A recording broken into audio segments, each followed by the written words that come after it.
Dear viewers, welcome to our second episode of Waterdeep Dragon Heist. It's a live weekly series of D&D where myself and my friends, starting with Elaine. Emma. Paul. Ross.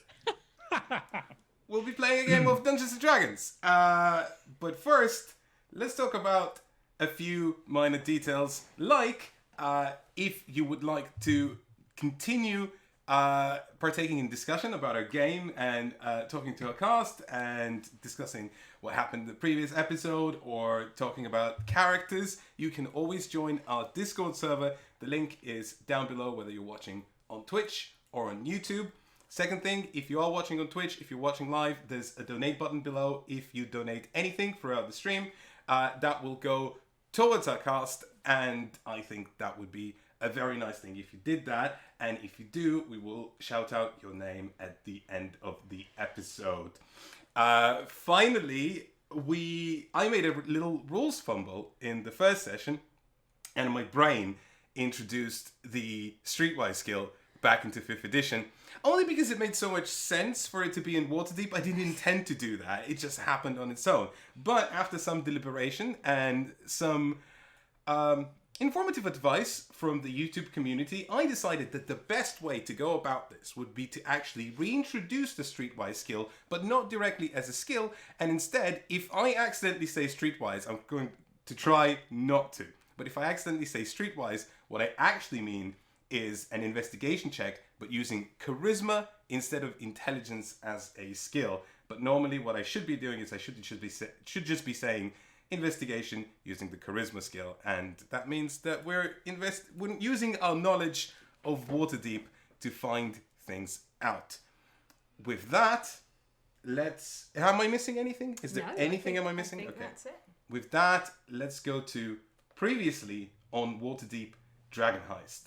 Our companions were ready for a good raucous night at the Yawning Portal, an infamous Waterdavian tavern complete with a big gaping hole in the middle that leads to a perilous dungeon. But they were not ready for it to get that raucous. Things were easy going at first. Rogan Morbash improvised himself an interview with Maloon Wardragon, a famous adventurer and member of the elite Force Grey, which he spectacularly botched.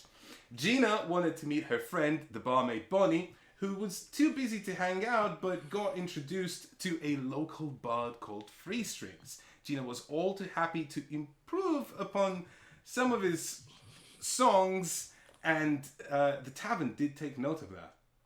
Aris stole some chicken strips and enjoyed them, and also a strange concoction of gin and other alcoholic beverages, whilst Marche was trying to sell a potion to Yagra, the half-orc Shantaran mercenary, just before a bar brawl broke out involving Yagra and some Xanathar thugs led by a man named Krenzo.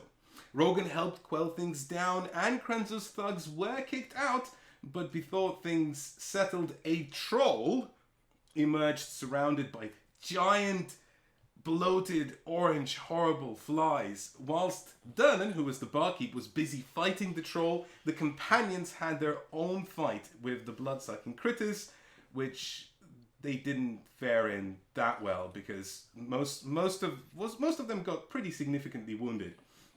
And it took the loss of Dernan's ear, but the troll was defeated and the flies eventually retreated. Shortly afterwards, impressed by your skill, you were approached by Volotham Gadam, who imposed upon you a job, offering 10 gold pieces each and 10 times that if you found his friend Floon Bakmar, who was last seen at the Skewer Dragon, a tavern in the Dockwoods between Net Street and Fillet Lane.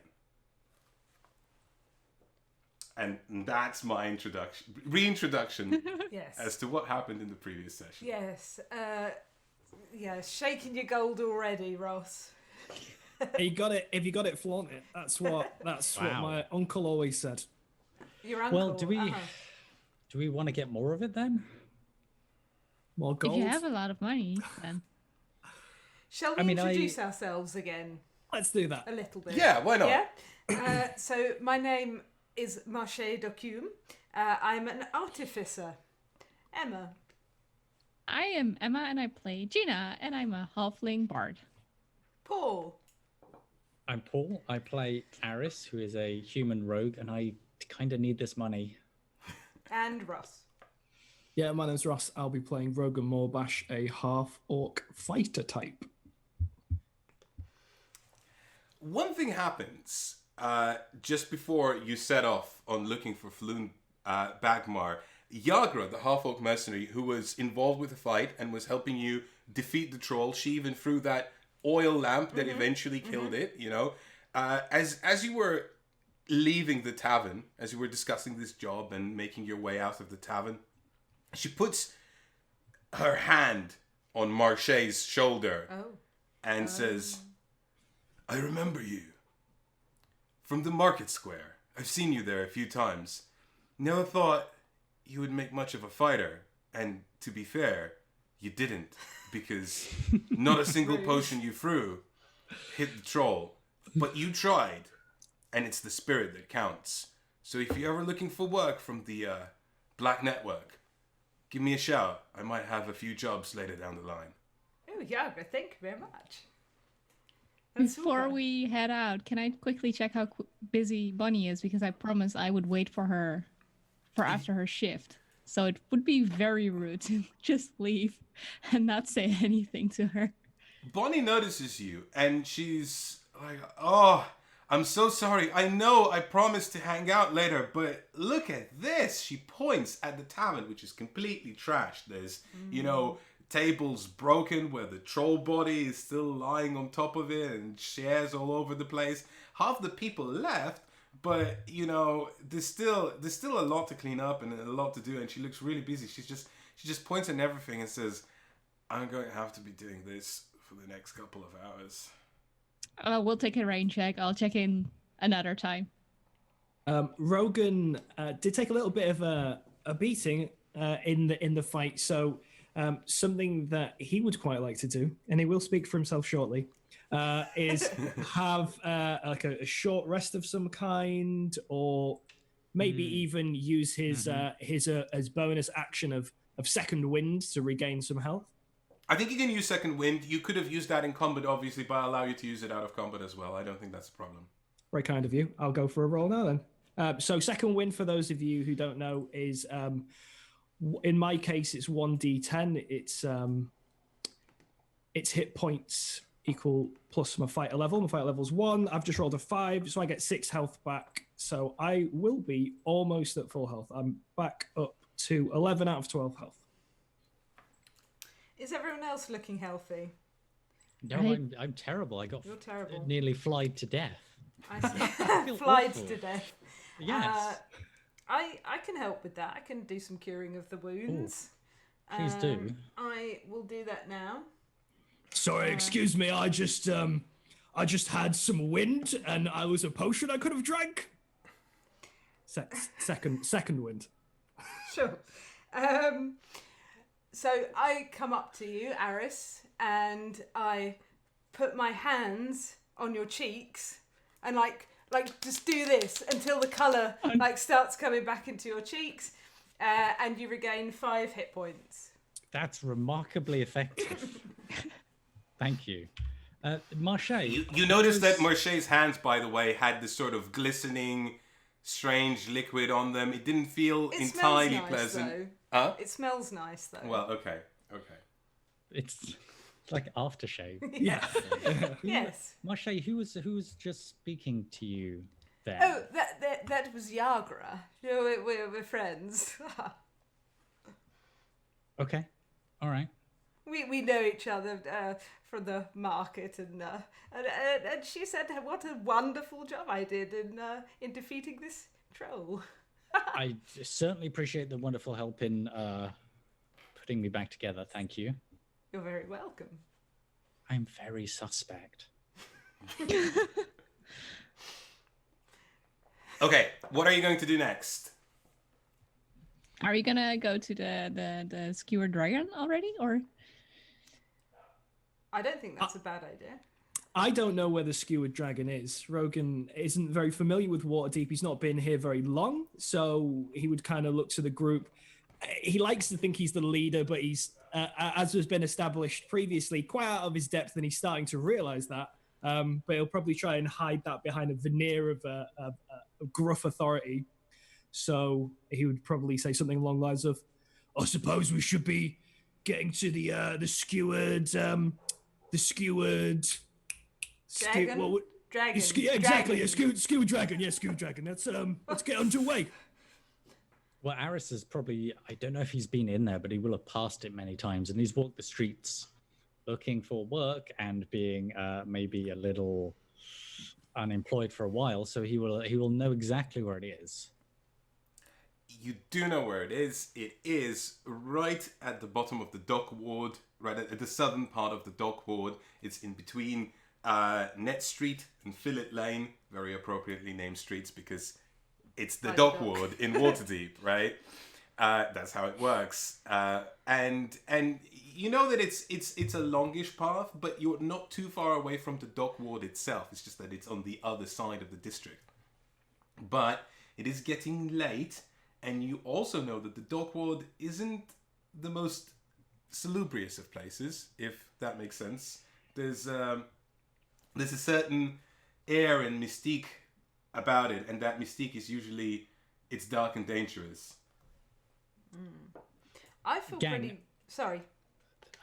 No, Marche, please. I was just going to say, I feel like tiny. No, please, no. Talk. Please, no, please. No, please. Okay, one of you is going to need to talk. Not him. Don't make him talk. I feel like time's probably not on our side. We should do this rather than not tonight. And as long as we stick together. Don't you feel powerful now of defeating that troll? Let's go. Let's do this. None of you literally hit the troll once, by the way. So I want to reiterate that. I shot it with a bow. Oh, no, yes. Okay, yeah, Aris did. That's Even with a fly on your face. I think Rogan might have just slipped on like a plate or something when he swung that axe. It would have been a clean hit, but there was something happened. There won't be any trolls in the streets. Hopefully. Probably. Look, probably is not good enough answer for me. Before we leave, Rogan's he's a bit slow, but he's thinking about that special aftershave slap that Aris got, and he'll turn to Marche and be like, "Marche, I couldn't help but notice the help that you just gave Aris, and I was curious if there were any kind of concoctions I may be able to purchase or acquire for myself." I take you by the chin and say, "Not for you, not for you." Oh, okay. Okay, so who is in for going now and who is in for going tomorrow? I think if this guy's gone missing, I think he's only going to be, how can I say, more missing with more time. Does that make sense? Well, he could be dead tomorrow. Adventure doesn't wait. Adventure. I think we should go. There we go. I'm sorry, Gina. I feel like I need the money, and if we find this guy, even if he's dead, we can still claim a reward, right? We can be like, technically, we have found him. Here he is. He's dead. There are a lot of dragons to be made out of this mission. He didn't specify if he needed him alive or dead. Exactly. There we go. Just for the sake of the audience, I want to emphasize that dragons in this setting are gold pieces. Not in this setting, in the city of Waterdeep. It's the equivalent of a gold piece. There's also other currency, like nibs, which are copper pieces, and shards, which are silver pieces. So that's just for the benefit of anyone watching. Nibs. On your way out, you hear a familiar voice shout from behind, Rogan Morbash! I'm sorry! And as you turn around, you see Maloon Wardragon, who's sort of waving and catching up, from behind of the tavern. You just left the tavern. I'll turn to the rest of them. I'll be like, it must be, he's inviting me into the guild. He saw my proficiency in the battle with the troll, and he's decided he wants to invite me into the Adventurers Guild. Just give me one moment, everyone. Just give me one moment. Maloon! Rogan Morbash, I'm so sorry. I didn't recognize... No, I'm not gonna lie. I just didn't recognize you at all. I have no idea who you are, but I was impressed, very much impressed with your performance, swinging that mighty axe against that troll. Thank you. Such power, such dedication, such exhibition of skill. But I thought maybe I was too hasty to say no to such a clearly capable individual who's full of vim and vigor and just zest for I'm glad adventure. you're starting to see sense. Balloon. Rogan, my friend, and your companions, please come join me. He motions you over and says, I think you might have noticed that the streets of Waterdeep aren't exactly safe right now, and Force Grey could use the help of such as yourselves to find out more about these gangs that have been at each other's throats. I would like you... Now, correct me if I'm wrong, but I noticed some of you talking to the Jantara mercenaries and helping them out in a fight. I'm not saying anything, but I'm just saying that if perchance there were individuals who would come to me with information about the inside dealings of the Black Mercenaries, of the Black Network, the Jantarim, I might perhaps have a few dragons to spare for those individuals here or there, depending on how good the information is. But also, if perhaps you brought me something really, really momentous about one of its higher ranking members, some information that you found out, maybe perhaps by joining them, and maybe perhaps by being secretly a part of them. Well, for individuals such as yourselves, there would be definitely memberships with the Grey Hands, which are, and they're not Force Grey, but they are an elite group of adventurers as well, and they help out the High Wizard herself. And that's an important position that you would be. Wait a second. So what happens to us when we become sort of buddy chums with these people, and then they find out that we're selling their secrets to you? That doesn't sound safe. I mean, how would they ever know? How would they ever know that it was you who sold those secrets? That's, and don't say it so loud. By the way, they'll hear it, right? Just Balloon, I think I'll be able to find out some secrets for you about this jam. Don't say secrets out loud. When you say the word secrets, say it quietly. Quiet's not really my forte, I'm afraid. Is this the right job? Is this the right job for you then, Rogan? I don't like quiet. Any information I can find out about the jam jarbin, I'll certainly bring your way. The what? The jam jarbin. I think you mean the Jantarim. Yeah, it's exactly what I said. Yeah, jam jarbin. I'm sure you'll do well. You seem very capable. Just, just in case anything happens. We've never had this conversation, and Sorry, who are you? Oh, I see what I did there. No. No, never mind. I feel like time is pressing. Here, I feel pressed by time. I feel that the pressure of time upon my soul. Wow. Well, just as well, because you suddenly hear, "All aboard!" And as you look around, you notice a dray, which is a type of transportation in Waterdeep. Elaine, if you could bring up the... Travel. Yes, thank you very much. This is an image that people can see on stream. There's an illustration of what a dray is, but for the benefit of everyone, I'm going to describe.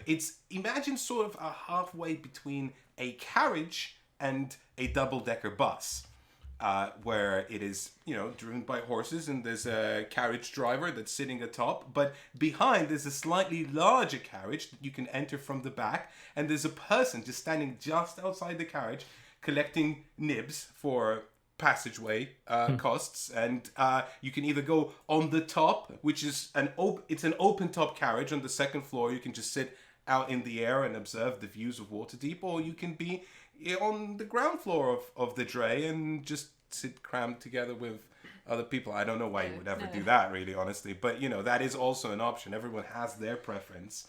But yeah, and you see the carriage master go, next stop, the dock ward. The horse bus, folks. Yes, Gang, let's go. We should horse If bus. we go now. We should horse bus. I say, this is exciting, rather. 4 nibs, everyone. 4 nibs for entry to the dock ward. 4 nibs. It's all right, everyone. I'll sort this out. And I'm gonna reach into my hefty money sack and just give him the dragon because I don't have change. Wow. Wait, hang on.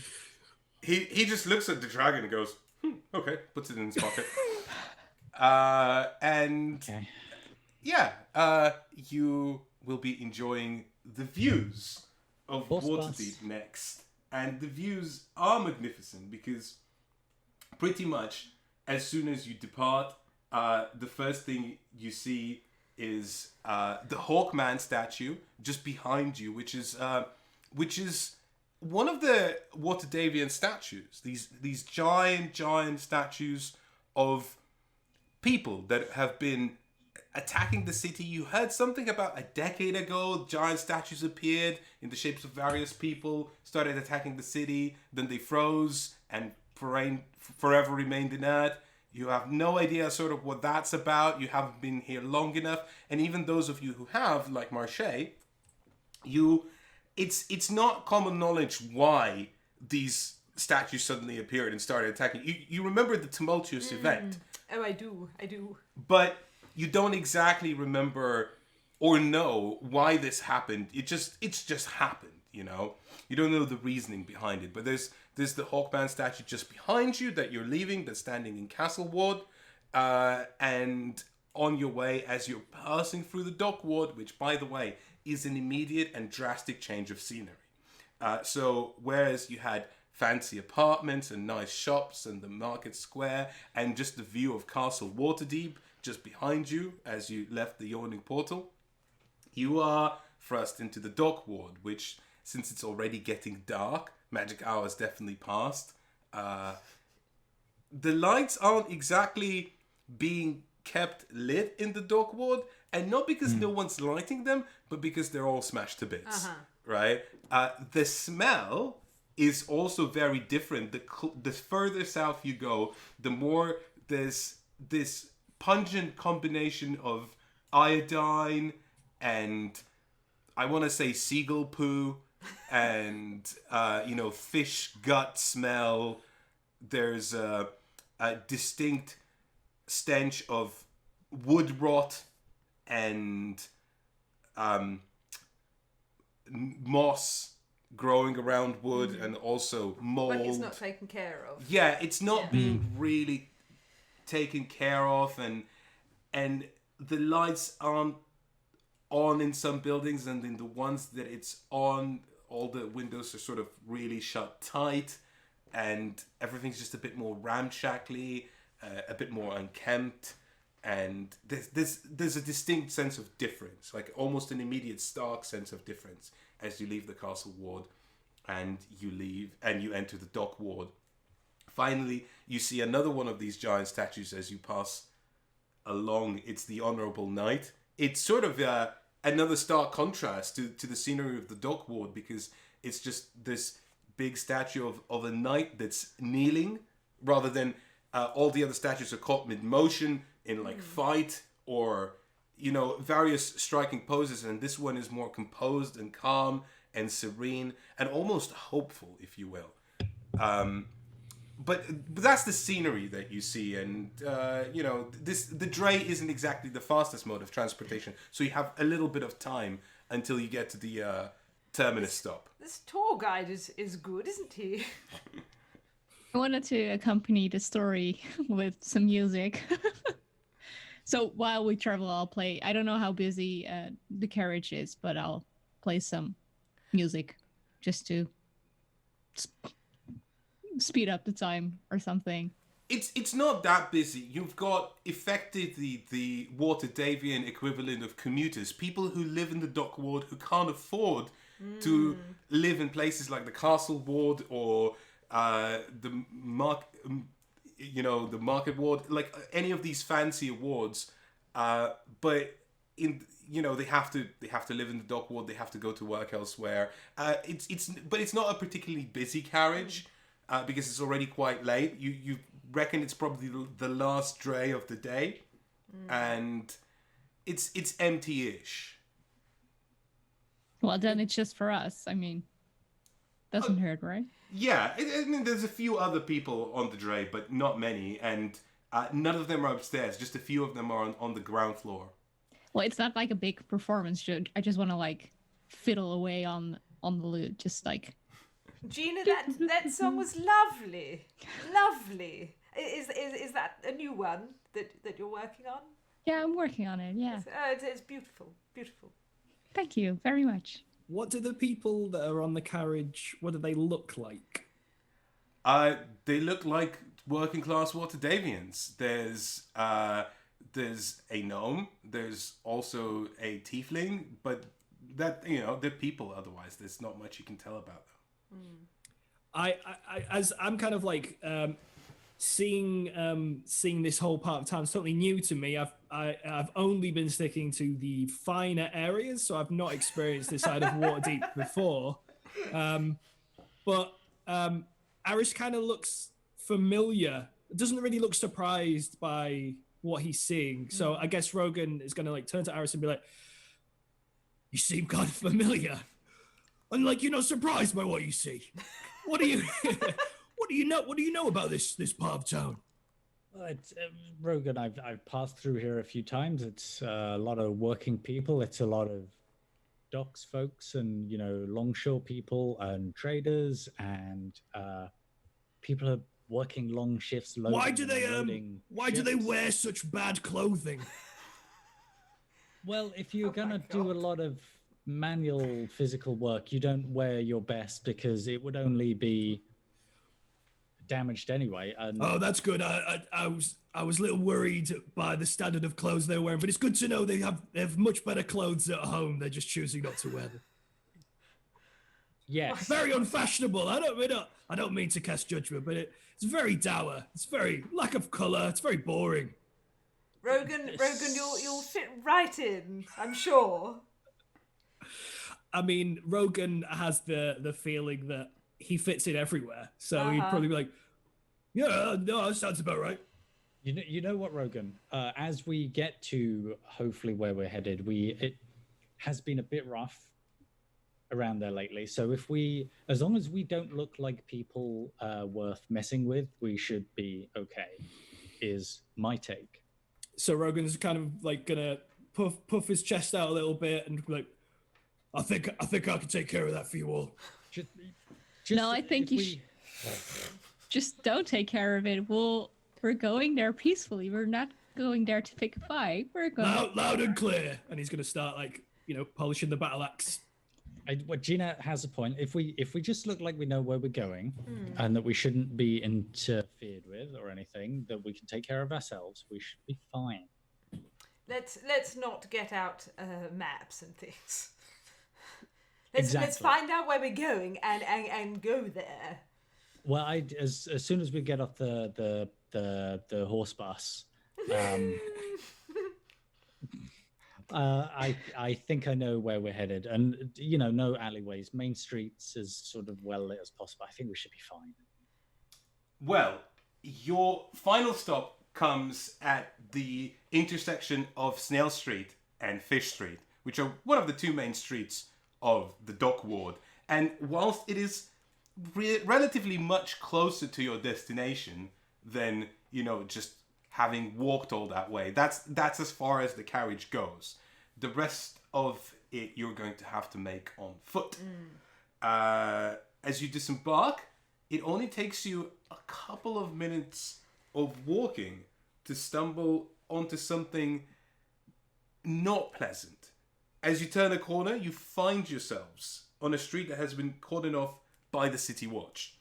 Lying on the cobblestones are a half-dozen corpses, seemingly the victims of some terrible skirmish. Watch officers have disarmed and arrested 3 entirely blood-drenched humans and are in the midst of questioning various witnesses. One of the officers sees you, turns to you and says, "Get on! Nothing to see here." Wait. We're traveling through. We're just coming. We've got business through here. You're gonna have to turn around and go the other way. This is a police matter. City Watch is investigating this incident. Could I try using my sign, of importance to try and persuade this character to allow us to carry on through on our route? Be like, "Excuse me, sir, we don't mean to interrupt what's clearly a very important situation going here, but we do have very pressing matters that we do need to attend." You can make a charisma persuasion check, but you will have. I mean, you have to by now. But you will have disadvantage on it because he is clearly in the middle of the job. He's not considering this a top priority for you to be gallivanting across. This is a crime scene. He's probably going to have none of it, but go ahead. The difficulty is, what I'm saying, is not going to be easy either. Okay, so I do have proficiency in persuasion. It's +2. Mm-hmm. I have no boost with charisma, so I ended up with a 12 after taking into consideration disadvantage. Okay, so he looks at you and says, "I don't care what business you have. This is a City Watch crime scene investigation. Please turn around, go the other way, jog on." Is that like the continuation of Snail Street, or is that where is it crossed off? Is it on the intersection, or where? It's just near Pearl Alley. So you would have to basically turn off a little bit and walk around, go down Shrimp Alley, Prespo Lane, and emerge near Fillet Lane and Net Street. For those of you not familiar with Waterdeep, there's even a little map we can put up for people who are. You're probably not going to see as much detail as you would like watching at home or on Twitch, but there's a view of Waterdeep, and we are currently in the Dock Ward, which is just on the southwestern edge of the city. Gang, what do we think? It might be all right if we try the long way around. But these streets so better. far, Yeah. so... I'm worried about these people on the floor. Perhaps if there's someone going around murdering people, what if we get murdered? Oh, don't you worry. I'll keep you all safe. I'm quite proficient in combat. You may have seen that. Yes, sure. Perhaps I should ask these fellows here a little bit more about these unfortunate people on the floor. Yes? Is that Yeah, okay? Yes. yeah, Good. sure. Good. Okay. Hello, sir. Hello. Yes, didn't I tell you to jog on?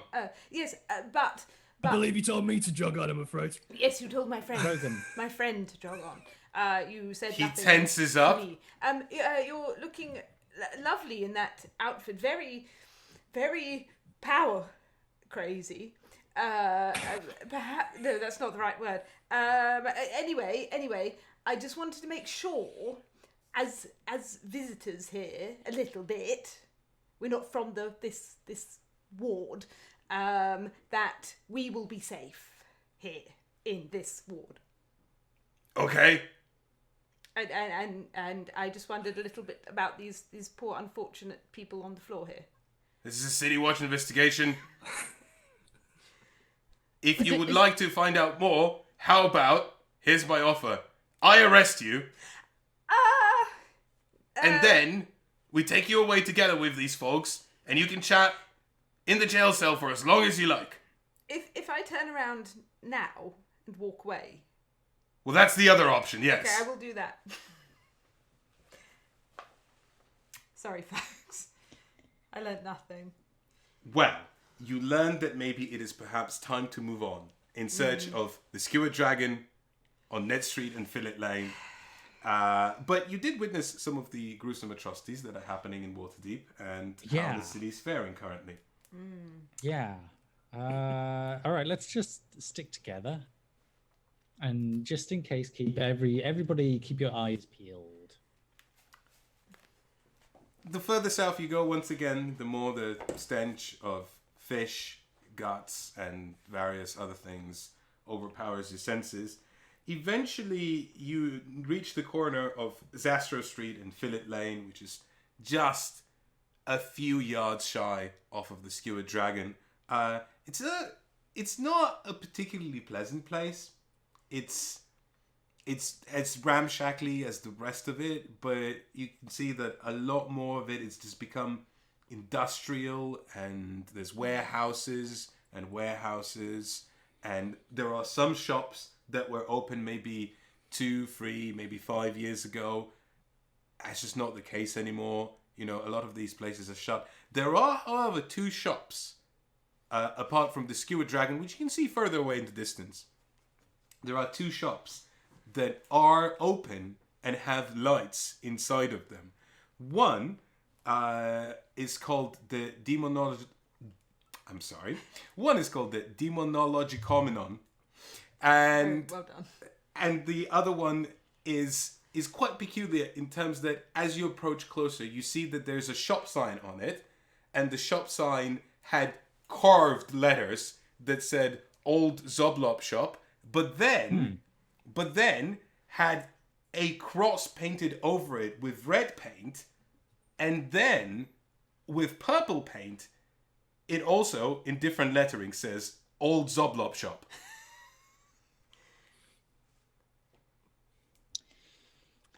Rogan. Hello?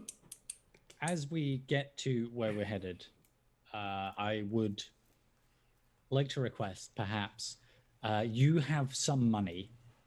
If your money was not visible, I think that might be a good idea right now. It might mark us as a target if anybody thought we were a little too wealthy to be around. And I'm not exactly carrying a lot of money. It's kind of the average amount of money for a person to have. 1,000 dragons.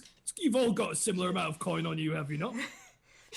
And so some of the people here may be below, I would say economically below the median is perhaps. So how, So they got about 500 dragons in their pocket? I think he's trying to say just put it away. Just put it away. Well, if you think it's going to be a problem, all right, I'll keep it. I'll keep it hidden away.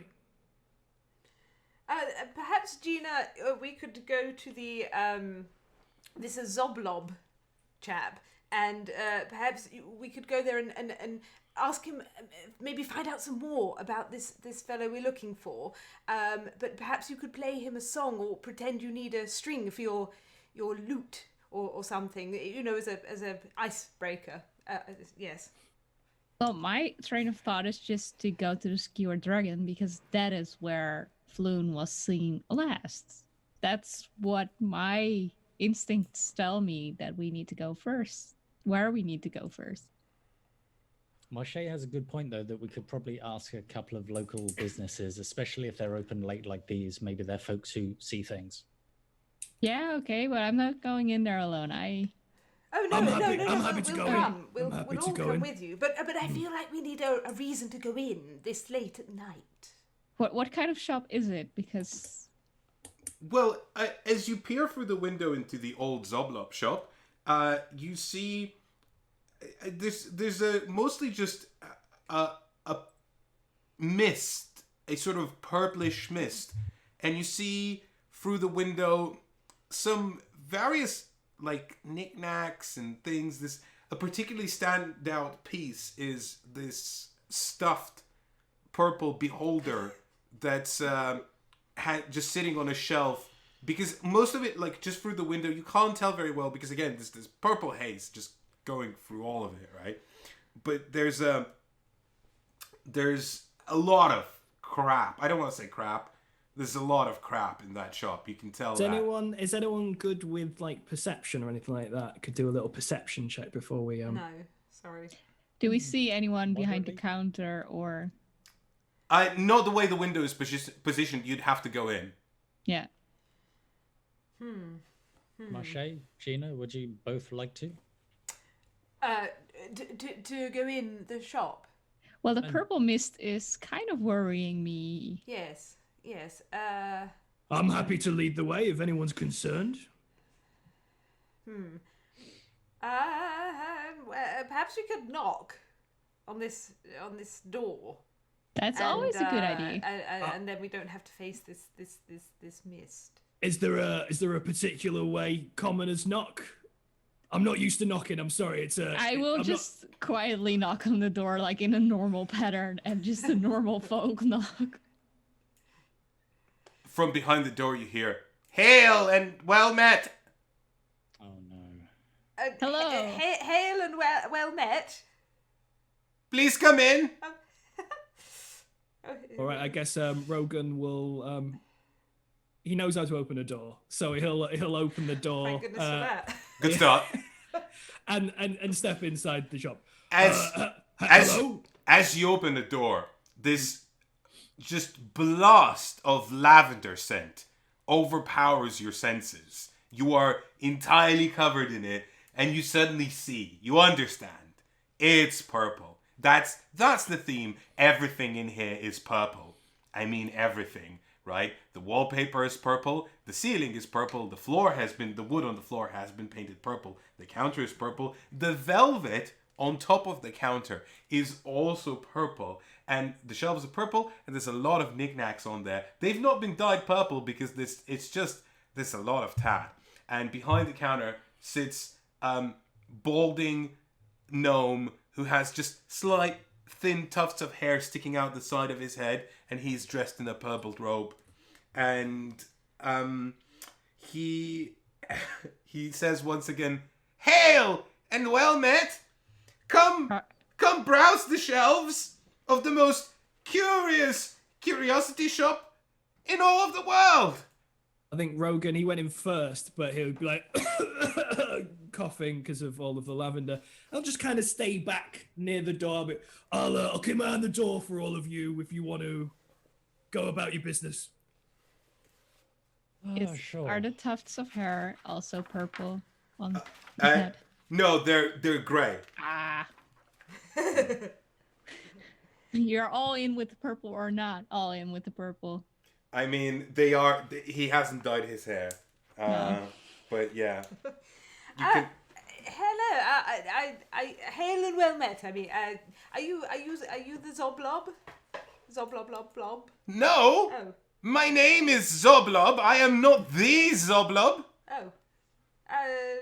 Charmed. Please browse the most curiosity shop in the world. What makes it the most curious shop in the world? It's the old Zoblob shop, he says. Gina, play him a song. No, I want to look around if there's something that's of interest for me to have a Bored of this performance man. with. I mean, you can definitely look around as you browse the shelves.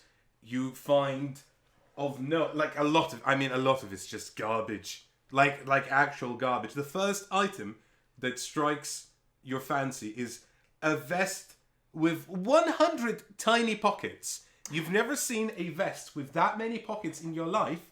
They're just littered all over the place. There's a pocket here, there's a pocket there, there's a pocket there. It's not purple. There's a pocket there, there's a pocket there. There's a pocket everywhere. There's pockets here. It's just, you've never seen anything like that. It's More just a pockets vest and made jackets. entirely out of Yeah. pockets of various different sizes. It's quite How fascinating. big is the vest? Would it fit a halfling? Is It- it, too it big would- for... No, it's just about halfling size. That's very interesting. Mm-hmm. I can put a lot of stuff in all those pockets. You could, absolutely. I want to inspect it closer and see what it's like. It tickles my fancy.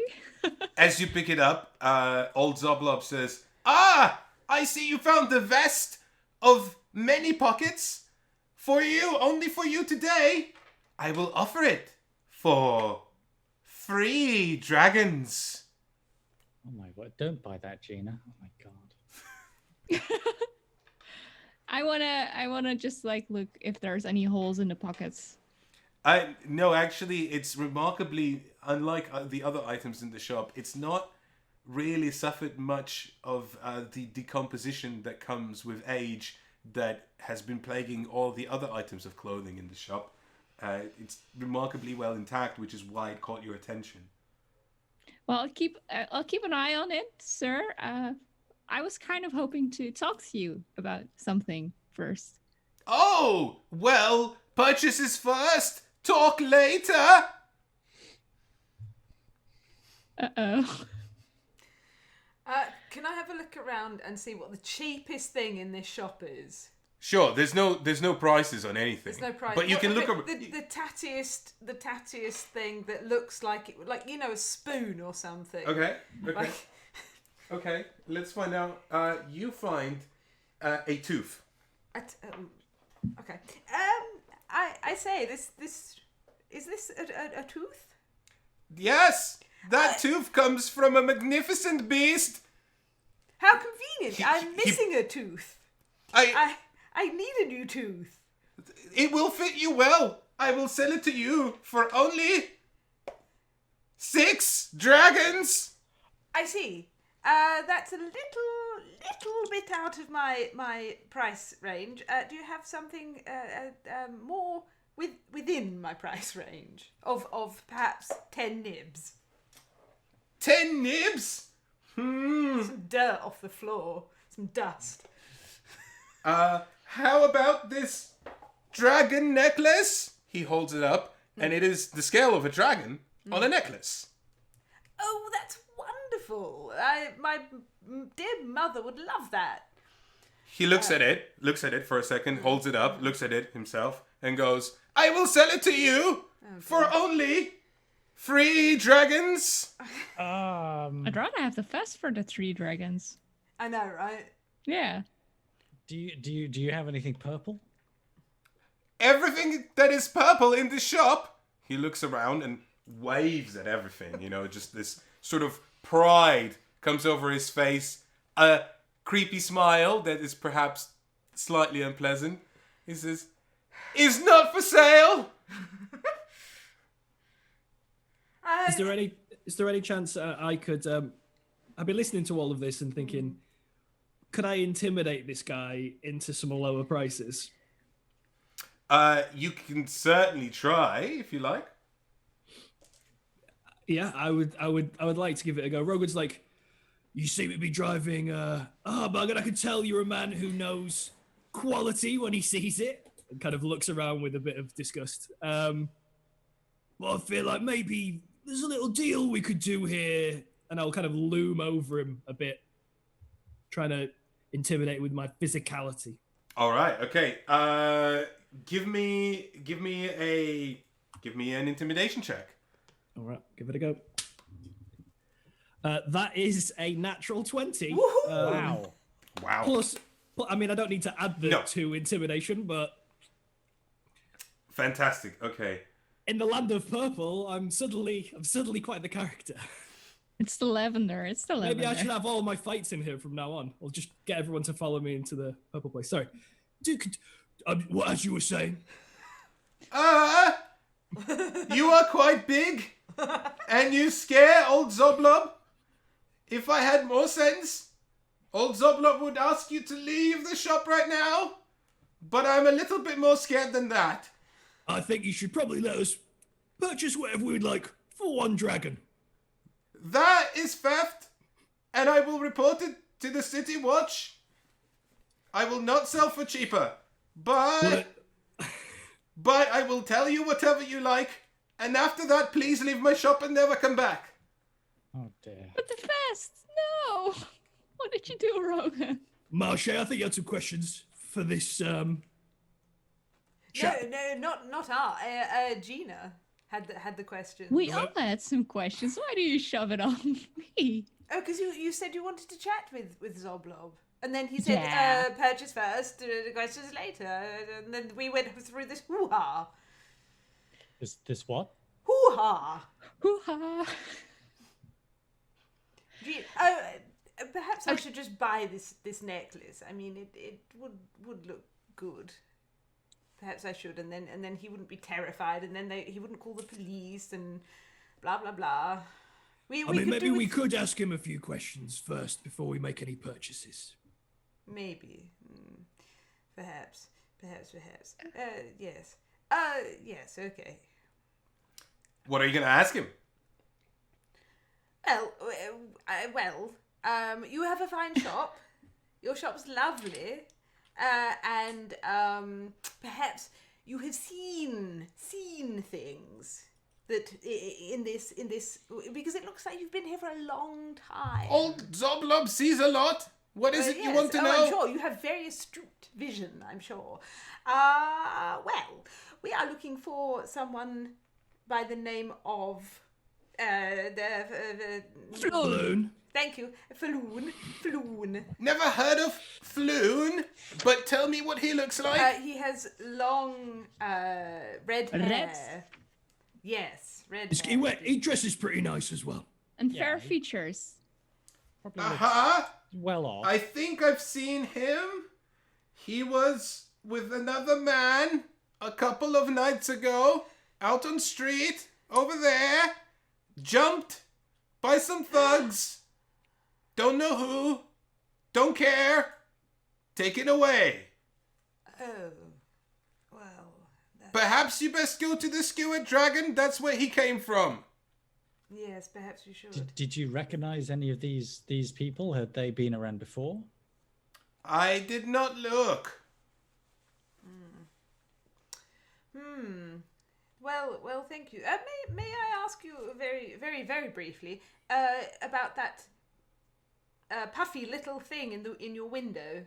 That is Zoblob. No, you're Zoblob, no? Yes, my name is Zoblob, but I'm not Zoblob. You're the purple Zoblob, not the red Zoblob, or the red Zoblob, not the purple Zoblob, on the sign, on the door, outside. Please leave. Our sincerest apologies, Zoblob. We didn't mean to scare you. At least I didn't. I cannot speak for Rogan. We wish you a very good night, and I hope you will stay safe. Yes. Leave now, leave. He picks up a broom, starts pushing you out. Let's. Can I give him a dragon just to? I mean, you can toss him on your way out as he's pushing you with a broom. Yes. Yeah. Okay, I will do that, please. Good. Okay. I don't feel that's positive community relation building that we did there. I mean, no, not at all.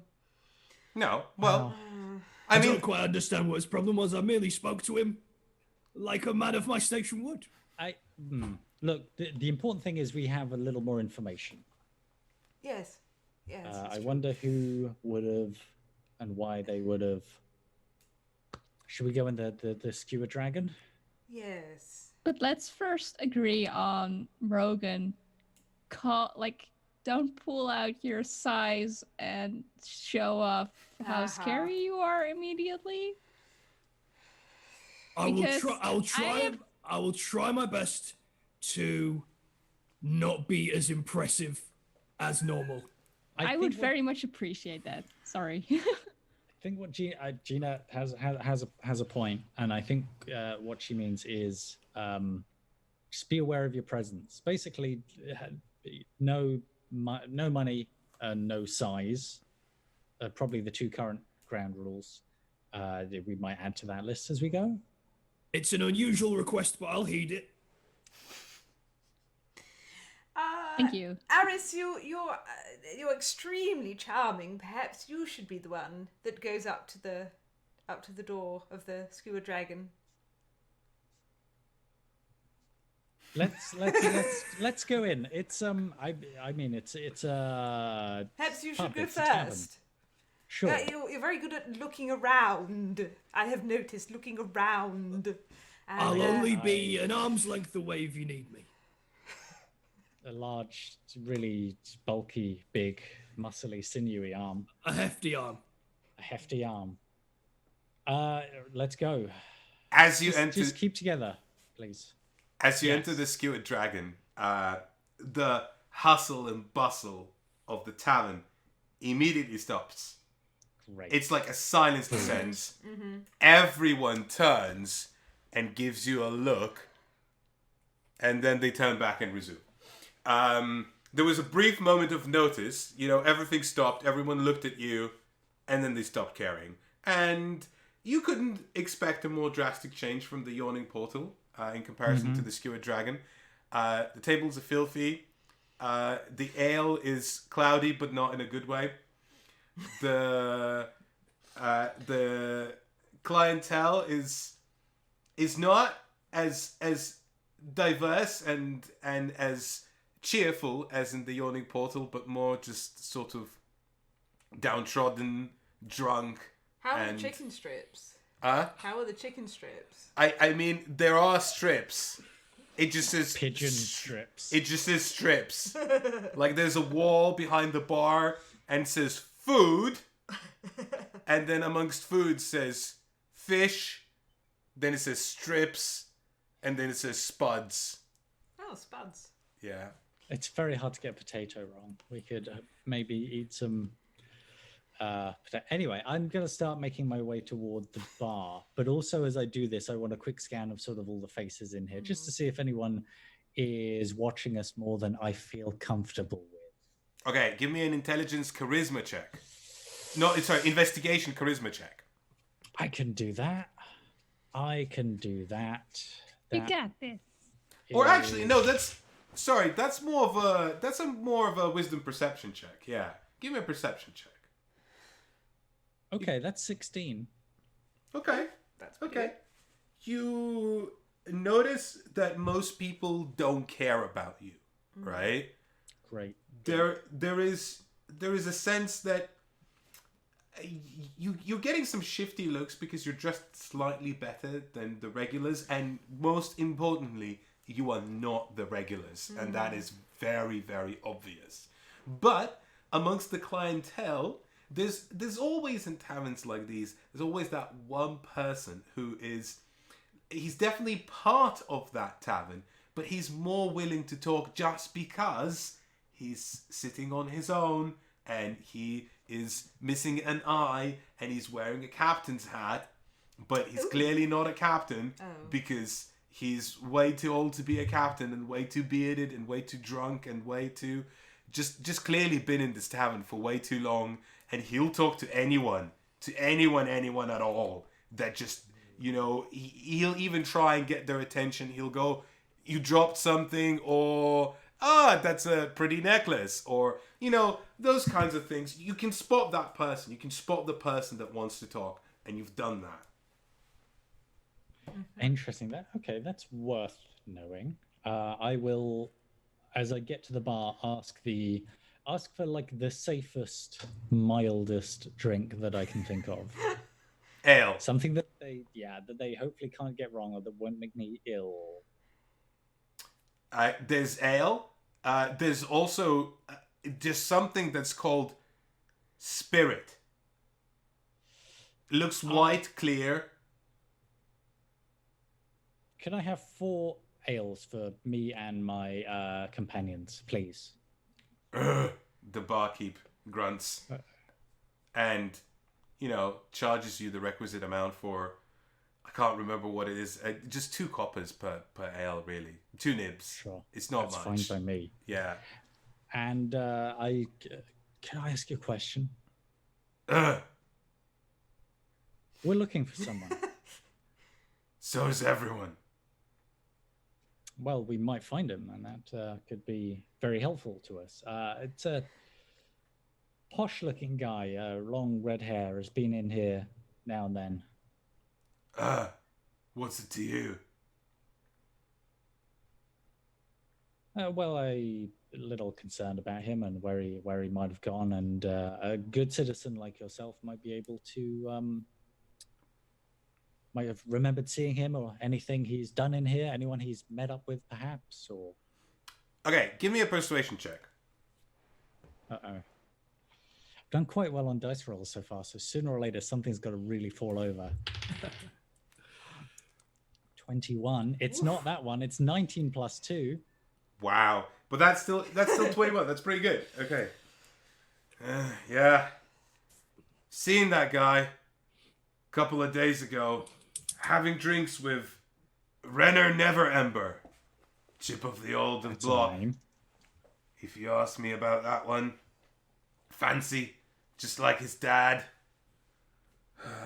Anyway, after that, they left the tavern, and some of the, he looks around,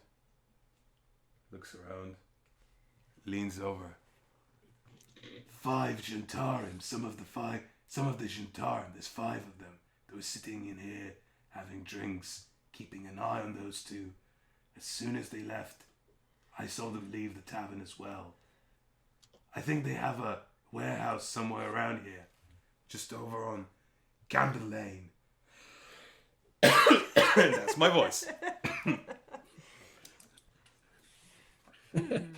Thanks very much. Would you have any idea what they would want with him? Did it seem like he made them angry or fell in with the wrong?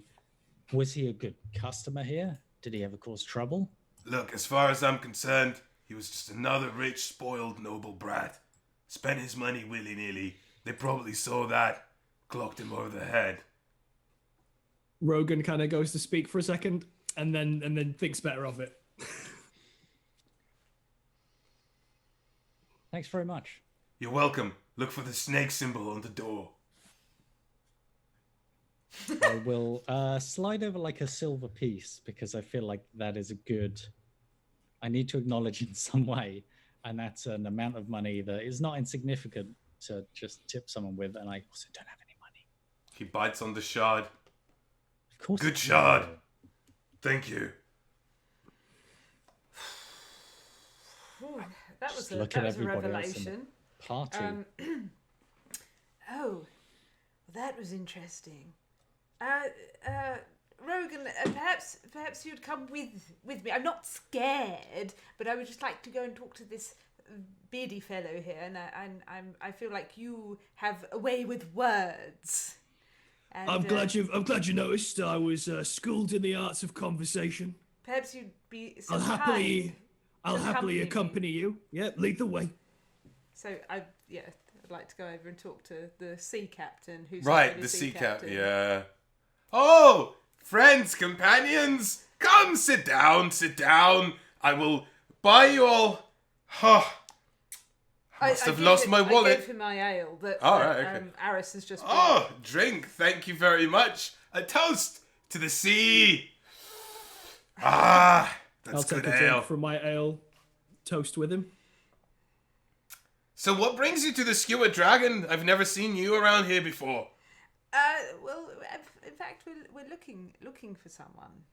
Oh, A who might friend. be you looking for? A chap named Falloon. Floon Blagma. You know him. Everyone knows Floon. He's a nice fellow. Doesn't listen to my stories though. So, I guess he's alright. I don't know. I'm changing my mind about him as I speak. Have you seen him recently? Oh yeah, he was here 2 nights ago. Had a good game of Free Dragon Ante together with Renner Never Ember. And then earlier, he was joined by Volotham Gadam as well, which I don't know what he was doing in this tavern, but it's not the first time I've seen his face in the wild. Mm-hmm. Although it's the first time I've seen him in Waterdeep.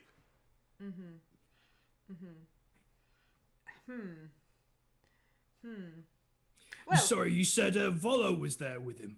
Oh yeah, earlier on, then he left. Then Renner came over. They played some games of Free Dragon Ante, and then they left. Were they followed by some people? Did you notice some people leaving at the same time? No, didn't see anyone. Did he look like he was having a fun? Doing a fun? Oh, he was having a grand time. Although, to be fair, quite frequently, I couldn't tell which of them was which. Both Renner and Floon, they look very similar. Both have red hair, long, dressed well. Hard to tell them apart.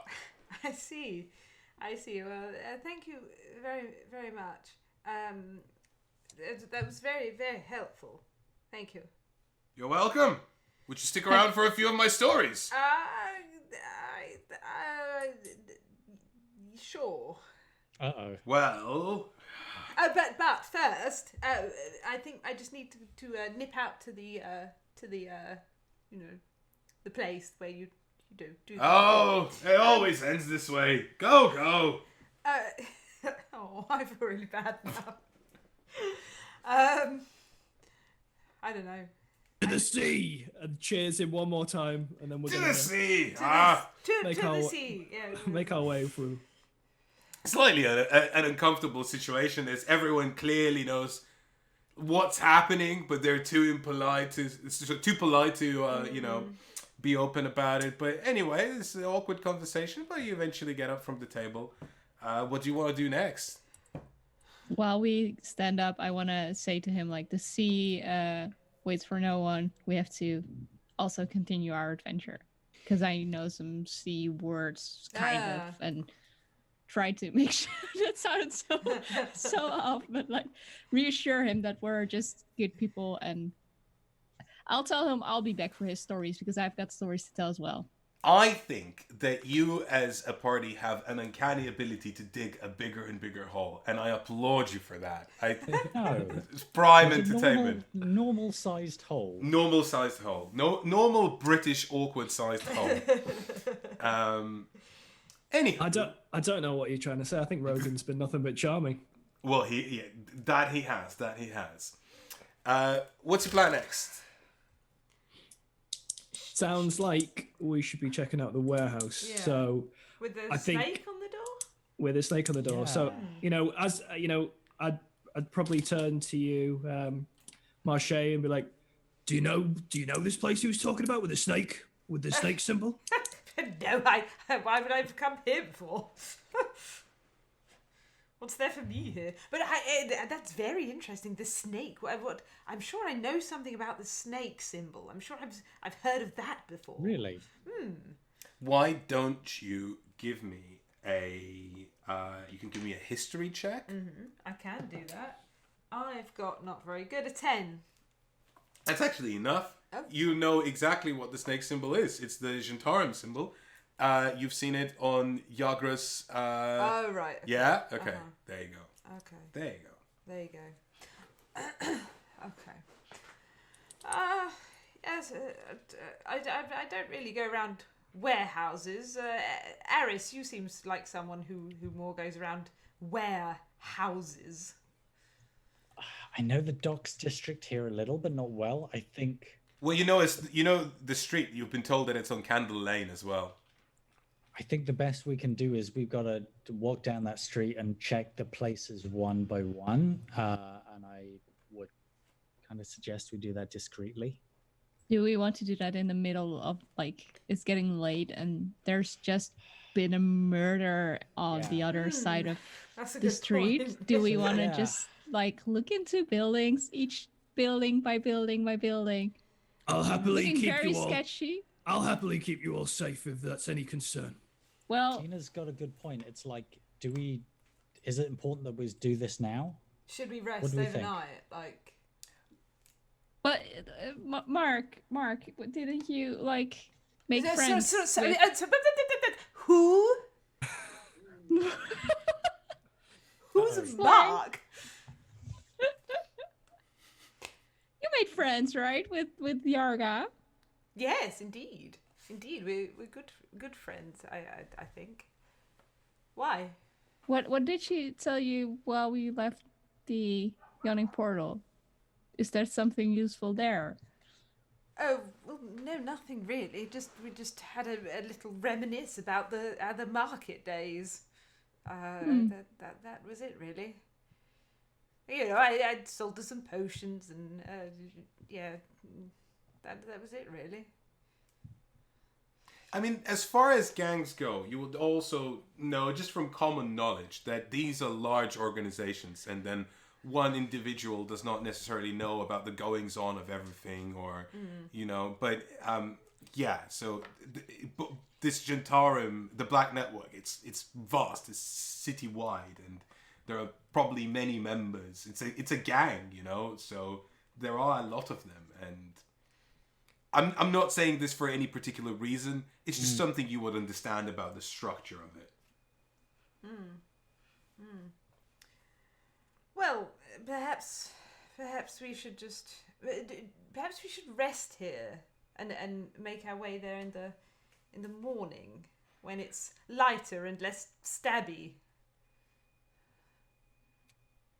I feel like that might be the wisest thing to keep us safe. You can definitely, if you'd like to, you can definitely go and have a rest in back in the Yawning Portal.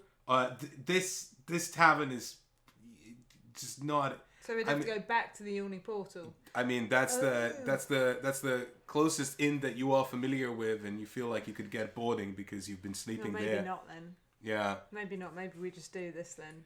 I mean, we could just have a little peek, see if we can spot anything going on. I say yes. We're here for the adventure. Yes, of course. Let's do it. Then let's keep our wits about us and try and be as quiet and what's the phrase I'm looking for? Stealthy? Inconspicuous. I'm excellent at that. I'll be exactly that. Inconspicuous is my middle name.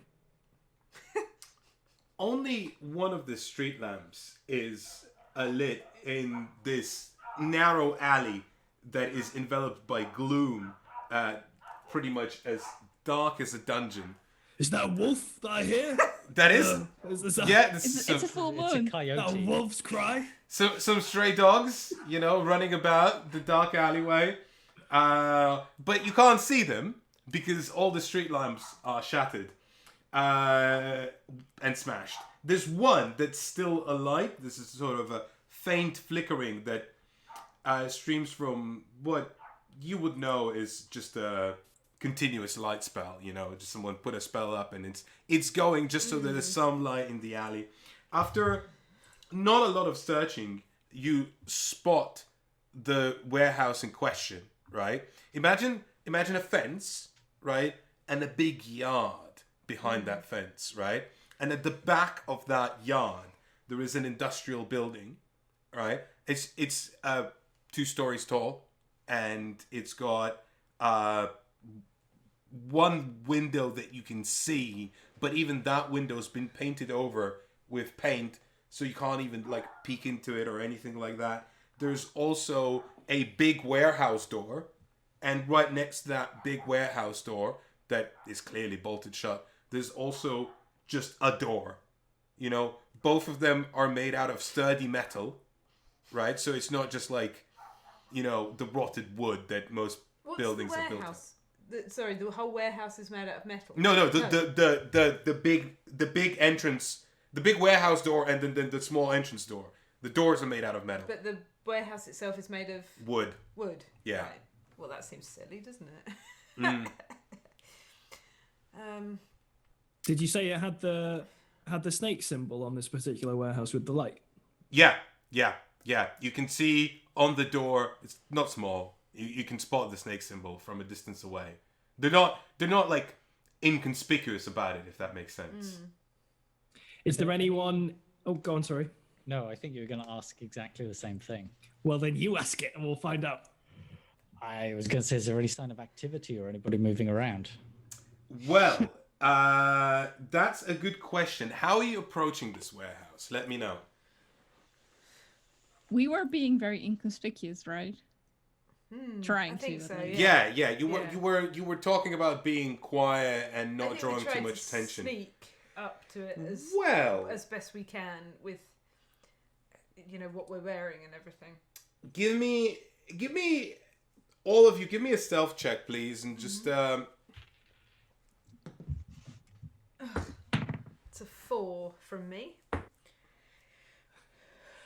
So I have disadvantage on my stealth because of my chainmail. Yes. Sorry, everyone. So I end up with 5. Okay, Gina. I've got a 19. Okay, That's better. Aris. So I'm a rogue, so I think I should just pass by default. Aris? So I don't think it matters what I rolled. Aris? I mean, I've got +7 to stealth. It's huge. And Do you you have an rolled. 8? I might have an 8. I mean, that would happen if I rolled a 1, which seems kind of unfair because there's 20 different numbers on that. I imagine it was probably as I was walking along, I stopped to ask you something and you weren't expecting it because you were too busy looking around and you just tripped over me. And that's where the clumsiness came from. That could well have happened. Yeah, all of those things could have happened. But I'm sensing that Aris got a 1, didn't he? Look, I think if you're going to attach a value to everything, Yes. that's just, it just becomes transactional. And then Yes. it's not about the game anymore. It's not about fun. Yes. So the total It's score. still fun with a 1. Total score of 8. Okay. Fantastic. So you were trying to be quiet, clearly, and trying is half the battle, but it's only half the battle. Succeeding is the other half. It's been a long night. And could you all give me a perception check, please? Oh no. That'd be a 12. Elaine did not pass. I've got 15. I got 14, which is, it's quite good. So, Gina, you're the only one who hears this, but as you're clambering over the fence of the warehouse and Rogan's chainmail is getting caught on the spikes on the fence and it's rattling, and then one of you trips and that slams the gate, which you realize was open this entire time and you could have just went through it. You just didn't check. So, I mean, as all of that is happening, you hear... Well, first of all, you hear some dogs barking in the distance. I don't know what's happening there. But also, you hear... you hear a sort of a cacophony of, like, bird noises coming from the warehouse and some sort of scrambling. You heard a few, like, what you presume are maybe crates knocking over, something like that. I'm gonna sort the dog out. Yes, please. So there's Please bird carry on. noises. Mm. I tell that to the others. There's birds there. I think Marche's going to investigate whatever that dog noise was. But you said there's birds. Yeah. Is there I don't some? hear any birds. Well, maybe you were too busy stumbling over Rogan there, but why would there be birds? What, like a lot of birds, or A lot of birds. Like seagulls? Did I hear? Like it was all kinds of birds, right? No, just bird. You just have a bird. It's too faint. You couldn't tell. You just said something like, "Grrr," like, "Grrr," something like that. You think it's birds. It could be anything. Well, yeah. It could be a dragon for all you know, but Maybe it's a bird dragon. Who knows? who knows? Dragons are dragons birds? Let's find out as we go along. Marche, are we safe from those hounds that you went to investigate? Indeed we are. I tossed them some scraps and they toddled off. I'm super good with the dogs. Okay, so yeah. I think there is something at least there. Well, I suppose we should be careful because if we want to enter, they are not going to be expecting visitors at this time of night. is there anything else that we can see in like the vicinity? Obviously, Gina's noticed the bird sound, but is there anything else that we can see? Any other entry points? We now know that there was a gate we could have got in through, so is there anything else that's like nearby that would give us any kind of indication of where to head next? What was your when I asked to make a perception check? What was your score? I think mine was 12. Okay, I mean, there's not much. It's a warehouse, right? It's a big warehouse. It's, you know, got 2 stories. There's a fence. There's a door. There's a big door. There's a window, and that window's painted over. And that's sort of it. It's not a very exciting building, and I wish that sometimes buildings were more exciting, but that's just not one of these cases right here. Sorry, I was sorting Bessie out, right? So Yeah. what we heard Gina heard bird sounds, Mm-hmm. or like night birds, or like was it Inside, weird? right? Oh, from In the inside. warehouse. Yeah. Yeah. Coming Yeah. from inside the warehouse. What, like squawky noises or cheepy noises or like big birds, little birds? We Could have don't been. know. Could have been this very bird. Oh, That's terrifying. is that real? Yes, it is real. Yes. Is But it real? let's not digress from the story. No, okay. Okay. All right. Thank you for catching me up. So yeah, we should be careful because there could be more than just a bird in the warehouse. Oh, there's a Loon bird. is not a bird, right? 'Cause no. No, Perhaps Floon is not a bird. bird. Floon is a human. Yeah, Ha. Certainly, as far as we know. Ha. maybe he's a Perhaps- shapeshifter. Perhaps there's a way that we could tell them that we're here on some kind of business, or perhaps you're a traveling lutist and you're here to play them some music. Why do I have If we, to do if we it see again? someone. Because of a good one with the stringy dong dong dong dong dong. I'm happy to say I'm here to set up trade as a noble, wealthy man. I've I got to think- say, gang, I don't know if they're going to be expecting visitors in the middle of the night. Well, no, we take them not by surprise. That's the wrong way round. We introduce ourselves. Surprise business, As yeah. a- Never a bad Yes, time yes, to make trade. exactly. And wait, well, hold on. What are we trading? Music and song. And Ale. and I have potions, of course. There's my potions. I'm excellent at brewing the potions, so whatever they need. Whatever they need from me, I have. It looks like Aris is feeling the weight of this lead balloon of an idea. I feel like we should scope out the area. Maybe just do a circuit of the warehouse first. Yeah, is it possible to Yeah, go around? yeah, it is, but well, in a way, because so imagine like I said, a fence, a yard, and at the back of that yard there is a building. But the way it's built up, you know, at the sides and at the back, it's conjoined to other buildings. You know, it's like imagine a row of British houses, you know, in a regular British street. They're sort of all bunched together, right?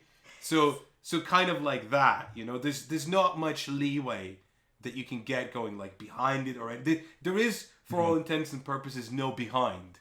There's just the front of the warehouse. Yeah. And Well, sorry. if it's okay, I wouldn't mind hanging out around the front door and seeing what I can hear, or listening at the window, or taking like a couple of minutes to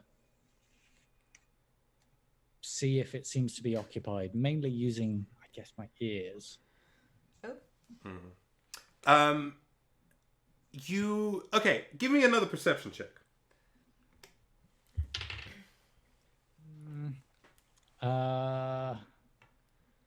13. 15, that's all right. So you spend a couple of minutes, you hear some rummaging, you hear some movement, and you can hear like movement of boxes, but it's very quick and scrambled. And then you hear like a scratchy voice going, "No time to loot the place, just get him to the boss!" I just nod at everyone else and sort of point at the door and... Shall we go in and see if Floon's there? What happens if I try the door? So the door is locked. Oh, here we go. I would love to make the door less locked. Okay, let's do that. Let's see how good you are at picking locks. All right. Aris reaches into one of his many pockets that he also has, and lockpicks come out, and hopefully this is It's time to shine. Is it? It's a natural 20. Oh wow. Okay. Yeah, that door, Click, twist. Plonk. like no click, nothing. You just go in and out masterfully, and it's open. That you just need to. You don't even need to turn the handle. You don't need to do anything. You can open the door, right? It's just done. It's like that, like a maestro, where they conduct so fast that you can't even see the hand movements, but everyone who's a performer knows exactly what to play. It's that good. I will get ready to open the door, and I'll have my other hand on my short sword, and I'll just make eye contact with the rest of the party. I'll put my hand on the battle axe, and I'll just kind of give a nod like I'm ready.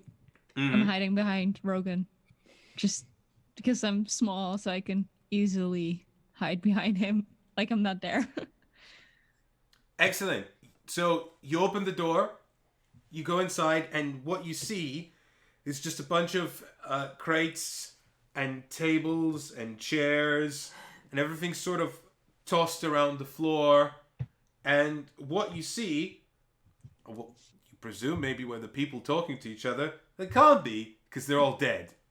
And there's just a dozen corpses, rapiers, daggers, short bows, broken weapons, just strewn about the area. Do we see the birds? You don't see any birds. On the north side, there's stairs that rise open to this sort of open mezzanine level.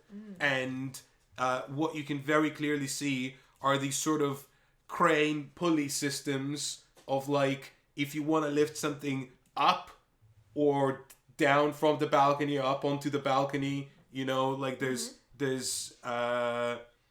wenches and everything, Winches, you can move around, and So systems of loading, unloading, a smell of staleness and sort of muskiness pervades the area.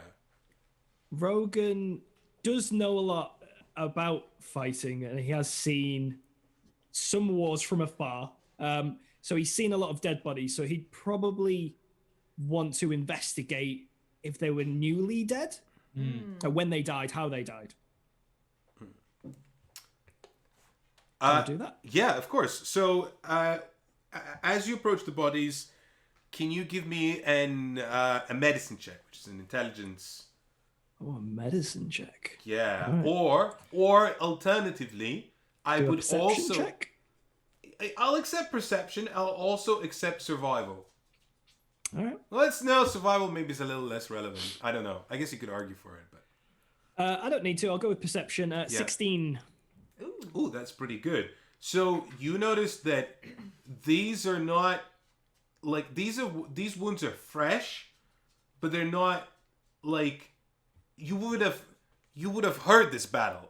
So it can't have happened just now. And you're like, that's peculiar. And a thought suddenly strikes you. And then you turn and you hear no time to loot, get him to the boss. And an arrow just goes past you, right? These three winged, crow-like, corvid looking creatures with hoods and short swords and bows jump out from behind the crates. They've been just waiting for you to step out into the middle so they could get an ambush on you. So I would like to get first of all, your initiative scores, but also they do have a surprise on you. So they're going to act first in a surprise round. Uh-oh. I'm still hiding behind Brogan. I'm 15. That's a good point. Like, would they have What seen did you get, Gina? 1. Well, that's fine. You can wait then. If you want to hide behind me, it's better you go later. Yeah, that's true. Oh dear! How did we get ourselves into this mess? So it was the bird that was like that we could hear? Crows? Probably. Right, it wasn't people. Seems like Winged it. beasts. Gina, what was your initiative? 1. 1. Fantastic. So +2 is 3. Oh, 3. Okay. Yeah. Thank you very much. Then, Aris, what was your initiative?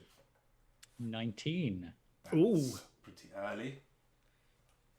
Weren't even hiding under a table this time. You were just ready. I was ready. I wonder if they heard us coming because I made some noise. Rogan. I'm on 15. Yep. And finally, Marche 4. on 4. Okay. So the first act are, you recognize what these are. These are kenkus. They're not uncommon in Waterdeep. They're these sort of COVID-like creatures, somewhat of ill repute, because they tend to associate themselves with just jobs that you don't think are the most nice jobs in the world. Let's just say that. Like looting. Like looting or killing or thieving Okay, or thieving, yeah. stuff like that. They don't have a good reputation Okay. amongst the population of Waterdeep.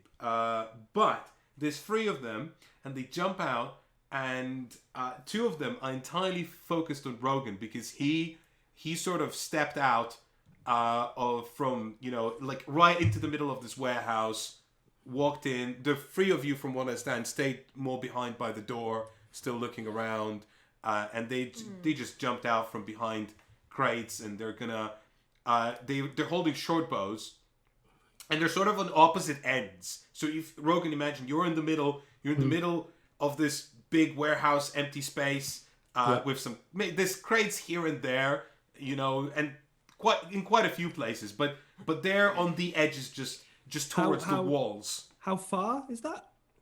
I mean, you could easily say that from you, it's at least 20 feet, maybe 30 feet. There's one that's way far. There's one that's like 40 feet away, right? Okay. Easily. What are they that distance between each other as well, or so there's if I reach one, is the other one within 30 feet from that one? Yeah. So you would be, if you reach one, you could run up to the next one as well on with a move action. Yeah, later. Sure, but there's one that's further away from you. However, that one is closer to the rest of the 3 of you, right? Okay. So he's going to. So the 2 that are closer to you, they're both gonna fire. Their short bows, because they're not gonna. They're definitely, what they're not going to do is get within close range of you. They have an advantage on this roll, so I'm warning you immediately. This might be an easy hit. So 17 versus armor class, Rogan. Okay, that's a hit. Oof. An arrow just zings into your armor, and it scrapes by. It's not like the most biggest of wounds, but it's a wound, and you've been tired, and it hit you quite hard. Because you've just been a fight before that, but that is 5 damage. Wow, okay. Yeah. Whereas the second one is also going to fire an arrow at you. And that is 21 versus armor class. Well, that definitely hits, So that's for sure. That's also a hit. And he rolls 6. Another 6 damage as the other arrow this one probably sticks in. Yeah, so 5 and 6. Well, that would take me down to 0 health, but I do have relentless endurance, which means I'll drop to 1 instead of being knocked out. Yeah, that's your half-orc trait. That's my half-orc trait, yeah. That's just you being relentless, remaining in the fight. Yes. Fantastic. Next up in initiative, we have Aris. Wow. Well, Aris has already had his hand on his sword, and very quickly, I think, assessing the situation and seeing the 2 folks with bows, trying to close distance with them after they've just fired, and they're hopefully, I don't know what they're doing, if they're trying to notch another arrow. he's actually a little bit terrified right now, but he also knows he needs to bundle on those people or they're going to do it again. So he's sort of spurs himself towards one and tries to strike it. Imagine that you are trying to find a target that is just right round the corner, right? So if you enter, the big warehouse area is to the left. The immediate area as you enter is like a smaller sort of area, and it opens up into the bigger warehouse area. And there's some crates and everything strewn about. So there's a difficulty towards getting to him. I'd say that you could get to him, but I'm gonna make you make an acrobatics check to get to him. Okay. Right? If that makes sense. So because you're gonna be passing over some difficult terrain, and if you want to navigate it successfully, I'm just gonna say it's a bit like mini parkour. Yeah, mini parkour. Let's do some mini parkour. 13. Yeah, I'll give you that. You just about get to one of the Kenkus that's hiding around the corner, and you sort of spring out. Surprise! I'm also here. You know, what are you gonna do? If I can just thrust my short sword at him and keep him busy. You can. You don't have advantage on this.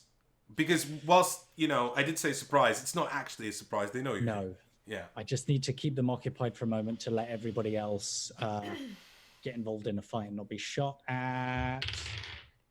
That is not bad. That's armor class 15 that I would hit. Yeah, that's your short sword goes in. It's 1d6 plus 3 because it's a finesse weapon, and I'm not very strong, but I'm very finessey. 7. 7. Do you want to describe that to me? It's got to be a good strong hit. It's a good strong hit. You haven't downed this bird, but you definitely landed a strong blow. I think that's probably got the momentum behind it of Aris leaping up onto a crate and then coming down with sort of a forward thrusting motion. He's probably exposed himself now, but it's probably a good hit. It's got that gravity behind it of him coming back down to ground level and stabbing forward, and hopefully someone's behind him on his heels. He doesn't know. He hasn't thought about this that much. The bird's going, ah!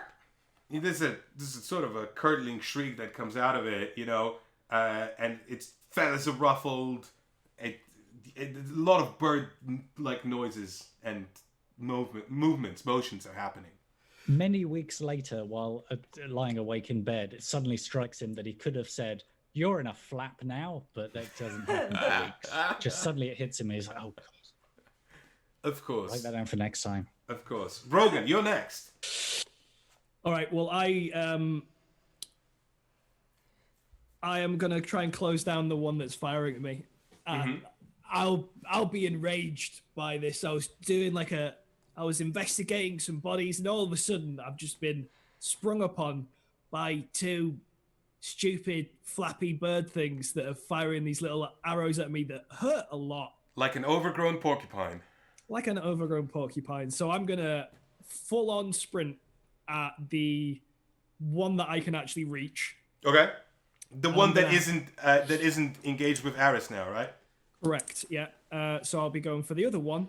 So the one that isn't engaged with Aris, and I'm going to just try and swing my battle axe at it as hard as I can. Brilliant. Go for it. Give me an attack roll. All right, that is 19. Oh yeah, that axe is landing into that bird. This is it. All right, here we go. So I'm going to do a good old. Right, get the right dice. Digging through my dice. So everyone, I'm fresh to these dice, so it takes me a little look before I get a handle on which one it is. One thing is worth noting. I am proficient with this battle axe. We've been friends for a long time, me and this battle axe. We've seen some things, mainly training with Squire, but we've seen some things. Let's see what damage we've got. So it is 6 plus 5, that's 11, plus 2, that's 13. Ooh. Wow. Where is the plus 2 coming from? Proficiency bonus. So that would be already calculated in the plus 5. So your damage is. Oh, okay. Sorry, so that's Yeah. 11 then. Yeah. Okay. So That's still good. that's still Yeah. very good. That's you cleave into this bird, right? And there's not just like wings flapping. There's feathers flying. This great commotion happening. The shriek that you hear this time is just like, ah! Like it didn't expect to be, so viciously assaulted, and it thought it was gonna have the jump on you. It was clever. It was, ready to fire a bow from behind a crate, and thought, well, this is it. We're little Kenku assassins. We're gonna just take care of these intruders, whoever they are, and gonna go deliver this person to the boss, which is nowhere around, by the way. You don't see any person here anymore. So that's peculiar. You notice that, right? But yeah, no, you just you cleave this axe into this bird, and the bird is really hurt. It's also the word. Good. It's also the king. The birds are next. The birds are coming. Birds go again. The birds go again. Yes, because neither Gina nor Marche did very well on initiative, if I'm honest. So there is there is good. that. Oh, Yeah. good. Okay, so the birds go again. Aris, there's a bird in front of you that you just stabbed with a sword. That bird is not happy about that, and it's going to let you know about all the things that it's unhappy about. With its own sword, because it also has a sword, and it rolls 23 versus armor class. No, 22 versus armor class. I mean, that's kind of a hit. You take 9 damage. What? I mean, do we have to? This can be negotiated, right? It just sticks the sword in, right? Like, what about if it was just 3 damage? it is 9. It is a number that says 9 on my die. No, your die didn't say 9. Well, okay, my die has a symbol that represents, anyway. Yeah, it's just an exchange of thrusts of swords. It's like, you brought knives to a knife fight, and you're now fighting with knives. Guess what's going to happen? You're going to stab each other. It's not pleasant. It's bloody. It's painful. It's not good. I'll be frank with you, Efka. That puts Aris on the ground. Uh-huh.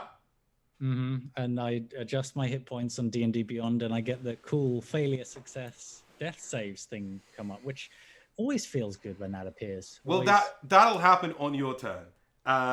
Feels good.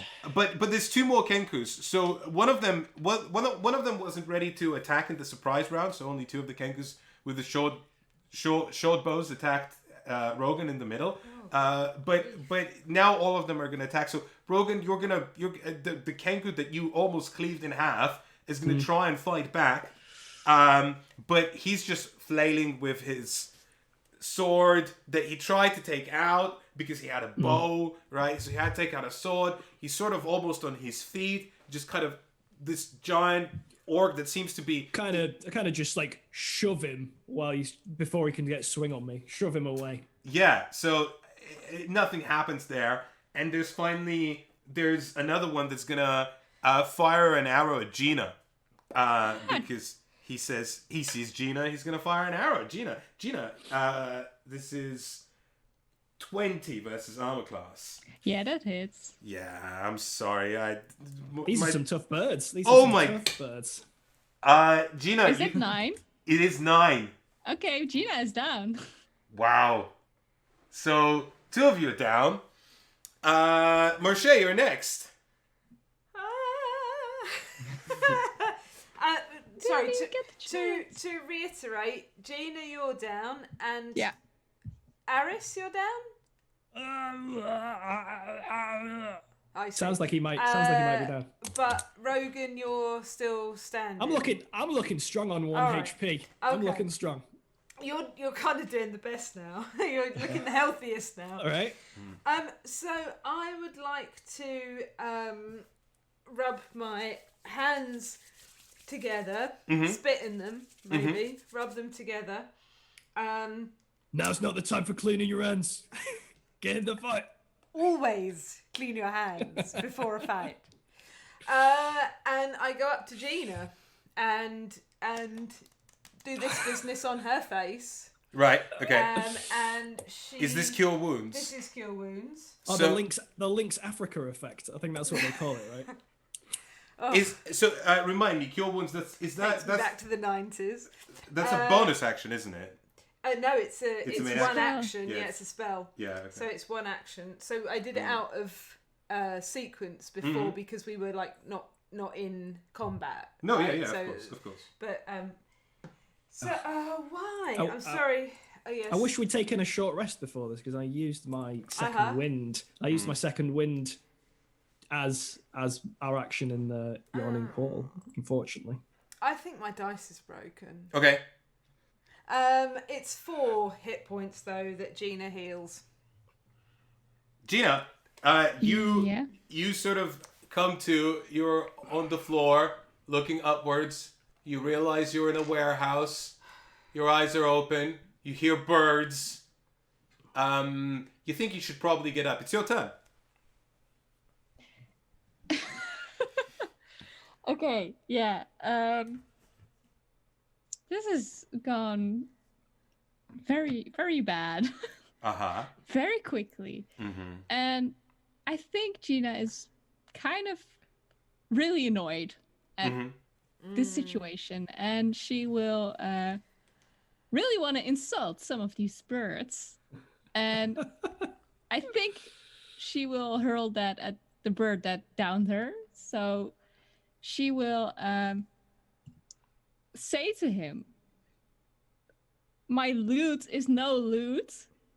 Your shrieks are like so deafening. Shut up." It's not good, but she just wants to say that, and he needs to make a wisdom saving throw. And the target is 13, right? This, spell save attack DC is 13. Yeah. Yeah. The bird is just like, "Rah! Loot is not my loot," and just sort of repeats that whatever you said, but it doesn't seem to be phased or stunned by it, so it passed its save. Yeah. So that was my action. That's my bonus my action. goodness Can I me. crawl away? Yeah, sure. Well, as a move, you can crawl away. You can crawl at half your speed. I want to crawl into a safe spot where I will not be. Well, you can crawl behind some crates, and that is totally fine. You will probably, whilst you're crawling, will have honestly 3/4 cover easily, just from these crates, because you won't be easily seen, if that makes sense. No, I want to hide a little bit. I would like to do just a little rules check. When I Yes. attacked, I forgot that if I'm fighting and I'm wielding a melee weapon in one hand with no other weapons, I do get to add +2 additional bonus to my damage rolls with that weapon. I don't know if that would have made any difference, but if it could be factored in, I actually get 2 more if I'm dueling, because I was schooled by some of the best fighters in the region. I see. This is sorry. Remind me what fighter ability does that, just very quickly. My fighting ability of dueling, so it's Dueling. it's my yeah. I don't know. Yeah, sure. Okay. I'm not gonna bother checking the rules. Whatever. Yeah. Two damage makes sense, and It's my fighting style. That wouldn't have changed anything, but you would have downed that Kenku. You would have. That Kenku would be dead now. Well, let's say I was off the mark a little bit. Okay, so you weren't striking to kill. No, I was the two hits threw me before I did my axe swing, so I wasn't quite on top of my game. Okay, well, let's say it's unconscious then.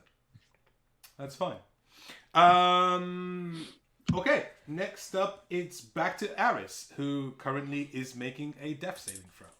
Am I? Okay. I have not done one of these in a while. You just need to roll 11 or above.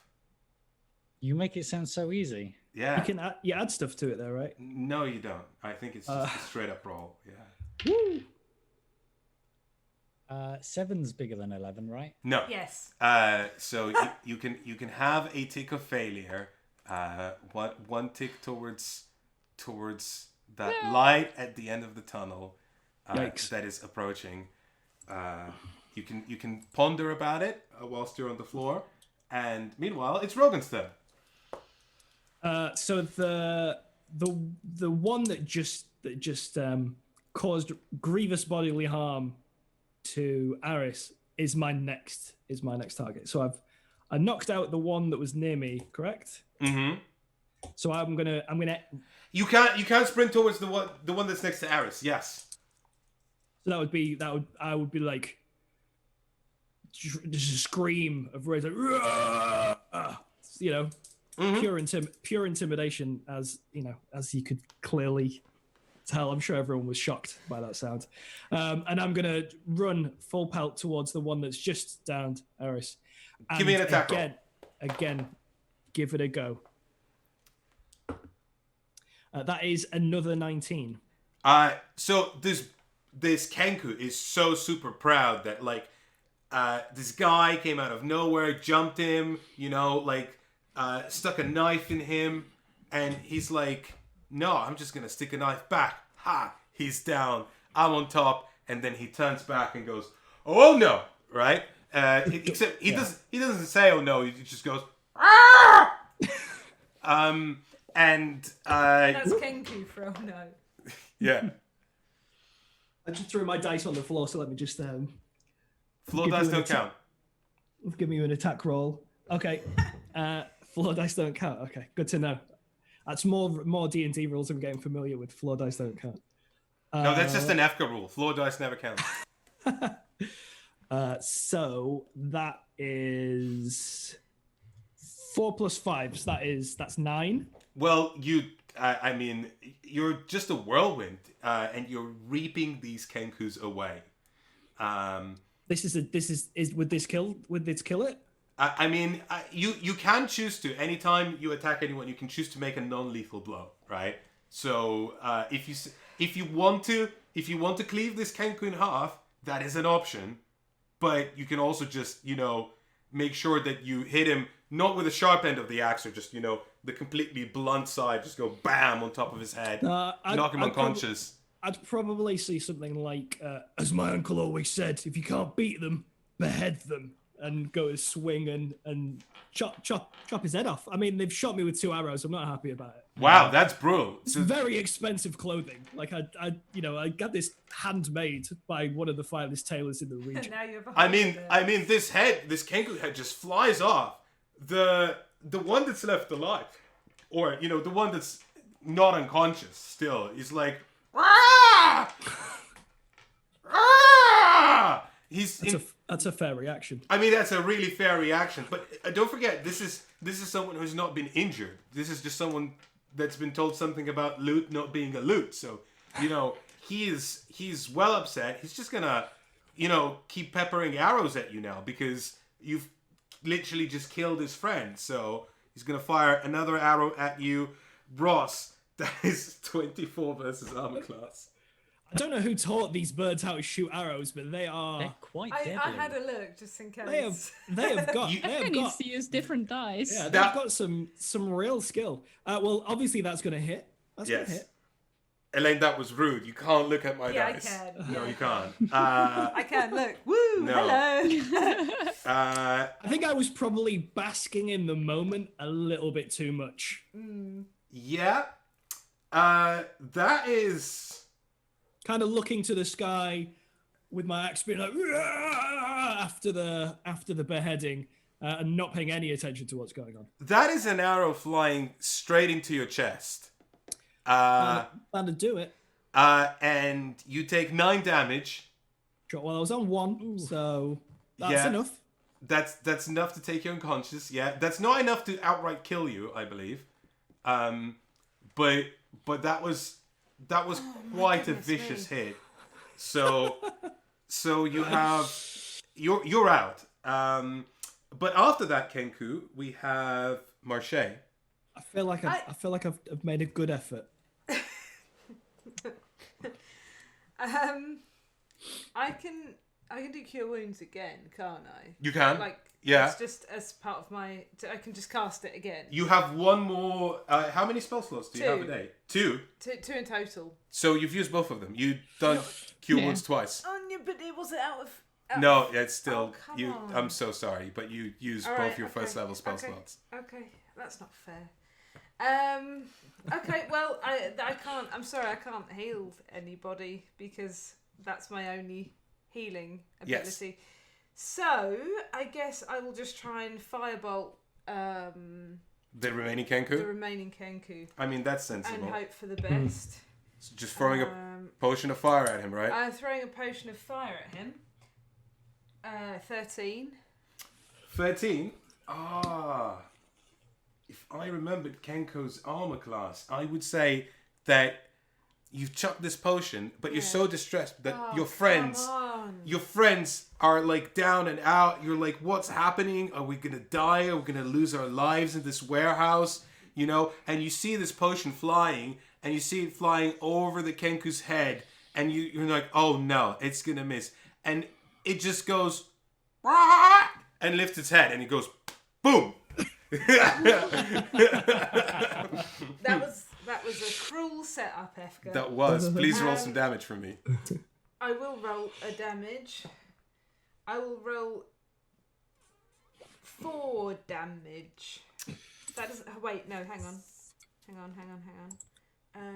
Yeah, no, it's just 1d10. 4 damage. Yeah, so you hit it with a potion on the head. It singed its forehead a little bit. It's it's got like a little burn mark. Now it's a scarred Kenku. But it's still a living Kenku. Gina, it's your turn. Okay. Yeah, I can still cure someone, but that would mean me getting there. I think how maybe far... at this point it's just better to kill the remaining one, because the thing is, I think then I still have to get up. So yeah, that's half your speed. True. You wouldn't be able to get to anyone. Yeah, no, that's very true.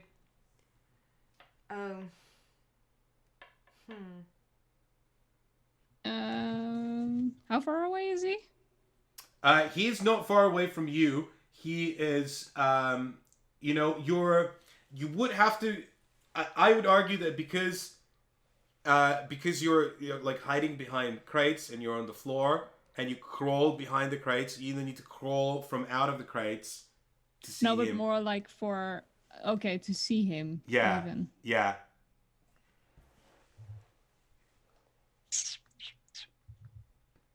No, but I can crawl out. So you said I can crawl out to see him, or Yeah. Just a little bit. Just like 5 feet of crawling. Would he then? Is there then? If there's a 15-foot cube originating from me, is there other people in that, or is it just him? It would be so you could crawl the requisite distance to create this 15 feet cube. And with just him inside of it. With just him inside of it, yeah. You would need to crawl past Marche. So you need to do some crawling. So you would have to get out in the open, if that makes sense. Yeah, but that's okay. I'm just gonna try to thunder wave him. Okay, go for it.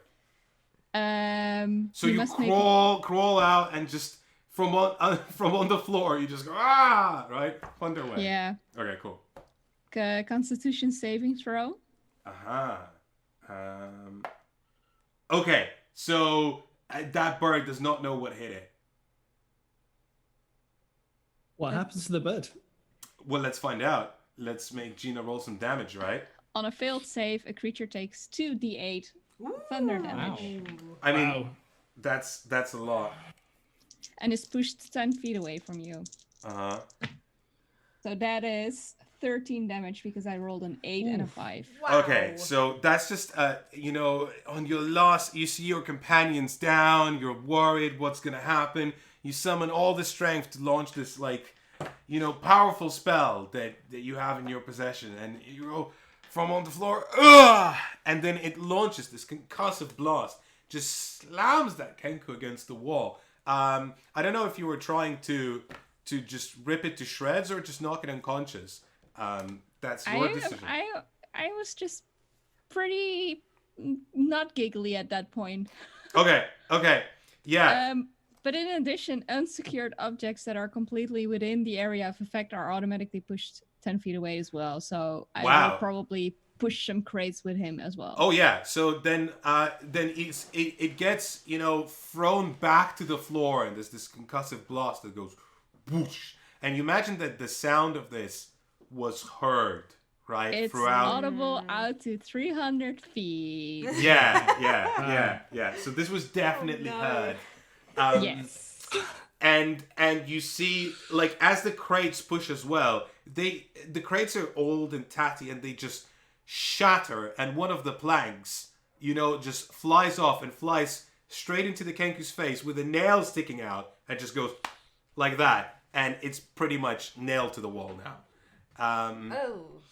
And like a butterfly collector. the Kenkus are dead, but Hooray! but they are dead. One of them is still alive, and you just made one of the loudest noises in the dock area. One of them is still alive. Well, yeah, Rogan knocked one unconscious. Oh, I right. knocked one out before I became aggrieved by them.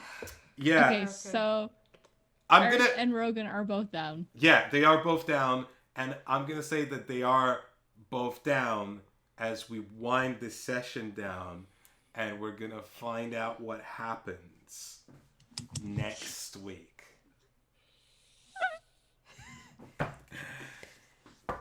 Folks, thank you very much for watching. I think Rogan needs to inquire with the manufacturer of this chainmail, because obviously it's not of the quality promised. Absolutely not.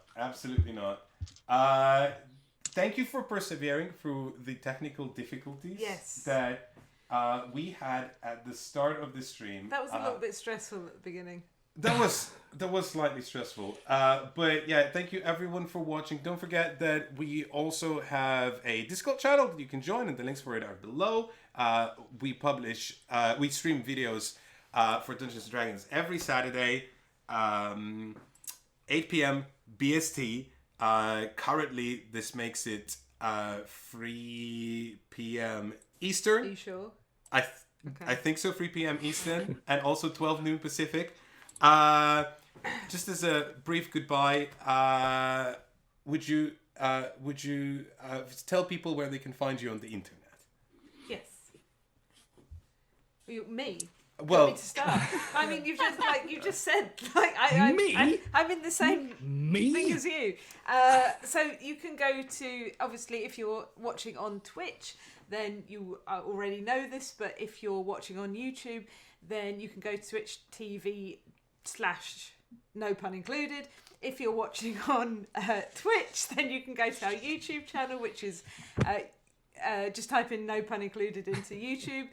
You can also go to our website, nopunincluded.com. It's basically no pun incled. You're on Twitter as well, though, Elaine. You're on Twitter. I'm on Twitter separately to Efka, which is at, the at symbol, next pun.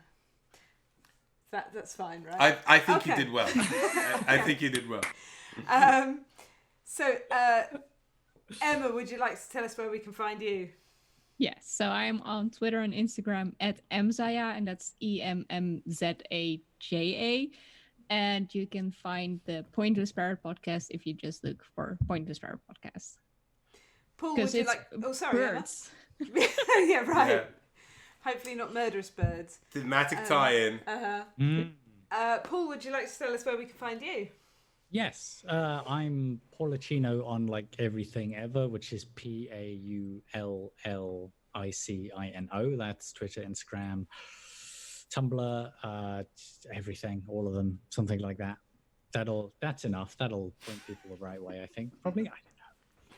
I'm bleeding out. I'm in trouble. And Ross, I can't think straight. Tell us where we can find you, please.